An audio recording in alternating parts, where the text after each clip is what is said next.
ఉత్తరప్రదేశ్లో ఘోర రోడ్డు ప్రమాదం చోటు చేసుకుంది. ఆగ్రా లక్నో ఎక్స్‌ప్రెస్‌వేపై ప్రయాణికులతో వెళ్తున్న ఓ ప్రైవేట్ బస్సు అదుపు తప్పి బోల్తా పడింది. ఈ ప్రమాదంలో 6గురు అక్కడికక్కడే మృతి చెందారు. మృతుల్లో బిహార్‌కు చెందిన ఎస్ఐ రామచంద్రతో పాటు ఖైదీ ఛత్రపాల్ కూడా ఉన్నట్లు అధికారులు తెలిపారు.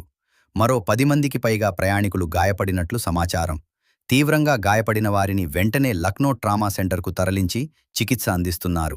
ఉన్నవ్ జిల్లాలోని ఆగ్రా లక్నో ఎక్స్‌ప్రెస్‌వేపై కిలోమీటర్ నంబర్ 262 వద్ద ఈ ప్రమాదం జరిగినట్లు పోలీసులు వెల్లడించారు. ఢిల్లీ నుంచి తిరిగి వస్తున్న సమయంలో ఈ ప్రమాదం జరిగినట్లు సమాచారం. ప్రమాద సమాచారం అందుకున్న వెంటనే పోలీసులు, రెస్క్యూ సిబ్బంది సంఘటనా స్థలానికి చేరుకుని సహాయక చర్యలు చేపట్టారు. ప్రమాదంతో బస్సు పూర్తిగా దెబ్బతిన్నట్లు తెలుస్తోంది. అతివేగం కారణమా లేక డ్రైవర్ నిర్లక్ష్యమా అనే కోణంలో పోలీసులు దర్యాప్తు చేస్తున్నారు. ఈ ఘటన స్థానికంగా తీవ్ర విషాదాన్ని నింపింది.